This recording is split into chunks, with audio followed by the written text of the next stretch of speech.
Coucou les amis Capricorne et ascendant Capricorne, bienvenue pour les prévisions générales pour le mois d'avril 2025. Donc c'est un mois qui sera important puisqu'on va avoir les deux reprises directes de Mercure et de Vénus. Donc Vénus et Mercure rétrogradés et Mercure va reprendre sa course le 7 avril. Vénus reprend sa course le 13 avril et les deux ça sera dans le signe du Poisson. Donc vous au mois de mars et début avril, vous avez expérimenté potentiellement des difficultés au niveau des trajets, dans la communication, toute forme de communication en général, dans les rapports avec l'entourage proche, les frères et sœurs, le voisinage, les communications en général, peut-être sur Internet si vous aviez des activités sur Internet, ça a été un peu plus compliqué pour vous. Peut-être que vous avez moins bien avancé, surtout encore une fois si vous êtes dans les milieux de la communication, peut-être qu'au niveau de vos projets, ça s'est ralenti, mais ça devrait s'améliorer à la fois à partir du 7 et surtout à partir du 13 avril. Donc là, on est sur des énergies meilleures pour vous. Les 3 premières semaines du mois d'avril mettent également beaucoup l'accent sur la famille, le foyer, l'habitat. À partir du 20 avril, c'est plus le domaine personnel, les enfants, tout ce qui est en lien avec l'amour, la joie, qui prendront également de l'importance. Le 13 avril, nous avons une pleine lune. Elle a lieu à 23 degrés du signe de la Balance. C'est une pleine lune qui est importante.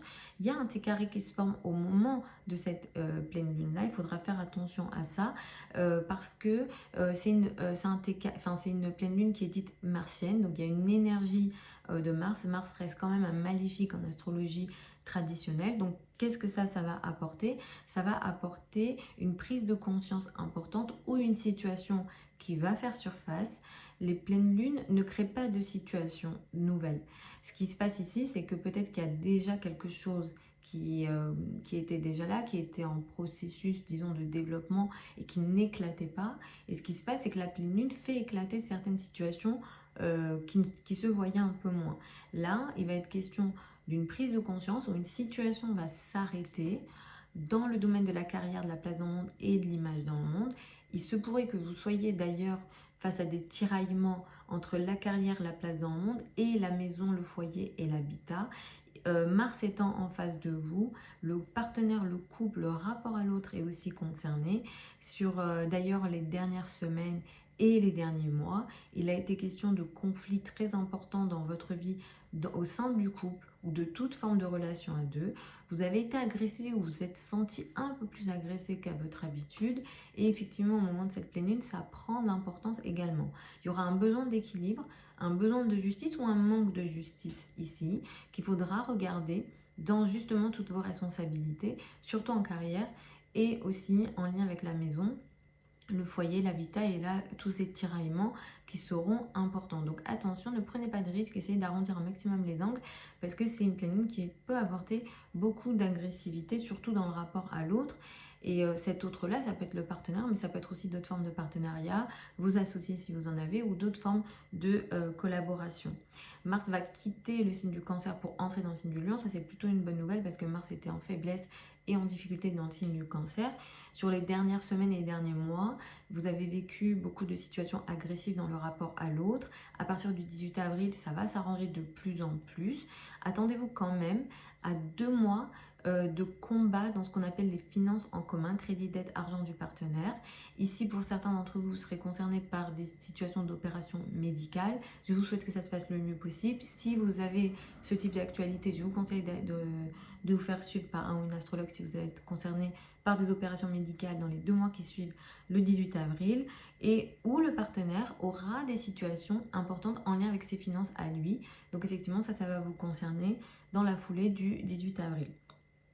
La nouvelle lune du 27 avril sera importante. Comme je vous le disais, à partir du 20 avril, la joie, le bonheur personnel, les enfants prendront un peu plus d'importance. C'est vrai qu'à partir du 20 avril, vous serez dans une situation de légèreté un peu plus importante et les énergies vont être entre guillemets mieux pour vous. La nouvelle lune du 27 avril, elle vous permet d'ouvrir une nouvelle phase dans le domaine amoureux, en lien avec vos passions, surtout s'il est question d'activités créatives, en lien avec le sport. Il peut être aussi question ici de sujets amoureux ici important en lien avec peut-être soit une nouvelle rencontre, soit vous allez entamer une nouvelle phase dans la relation amoureuse. Que vous soyez en couple ou célibataire, vous serez concerné d'une certaine façon ici. Ça peut être tout à fait positif ce qui démarre dans la foulée du 27 avril. Cela dit, il y a quand même un carré qui va se former au moment de cette nouvelle lune-là. C'est un carré qui vient de Mars, donc on qualifie cette nouvelle lune d'une nouvelle lune martienne. Qu'est-ce que ça veut dire sur le plan astrologique? C'est ce que vous entamez ici. Ça peut bien sûr être positif, mais ça va peut-être démarrer avec une énergie rapide, impulsive, peut-être trop rapide, avec une énergie de fierté ou d'ego. Donc soyez vigilants à ça. Pour certains d'entre vous, ça peut être le démarrage d'une nouvelle situation de crise en lien avec les enfants, en lien avec le domaine amoureux. Bien sûr que je ne vous le souhaite pas, mais ça va être le thème natal qui va, disons, trancher. D'un point de vue général, ce qu'on peut dire, c'est qu'effectivement, il peut être question de crise ici, puisque Mars se trouvera dans les débuts du Lion au moment de cette nouvelle lune-là. Donc faites attention à ça. Si jamais vous êtes ascendant Capricorne ou Capricorne et que vous êtes dans des activités spéculatives financières, attention à cette nouvelle lune-là, ne prenez pas de risques financiers dans la foulée du 27 avril, sinon vous pouvez consulter un ou une astrologue qui va vous guider. Voilà les amis Capricorne, ascendant Capricorne pour ces prévisions générales pour le mois d'avril 2025. Bien sûr, tout ce que je dis, c'est indépendant de votre thème astral. Vous avez plein de liens sous la vidéo si vous souhaitez consulter, me consulter pour votre thème natal, ou si vous souhaitez apprendre l'astrologie avec moi. La prochaine session de formation démarre en septembre 2025. Vous avez toutes les infos sous la vidéo. Je vous embrasse. Je vous souhaite un très bon mois d'avril 2025 et je vous retrouve lors d'une prochaine vidéo.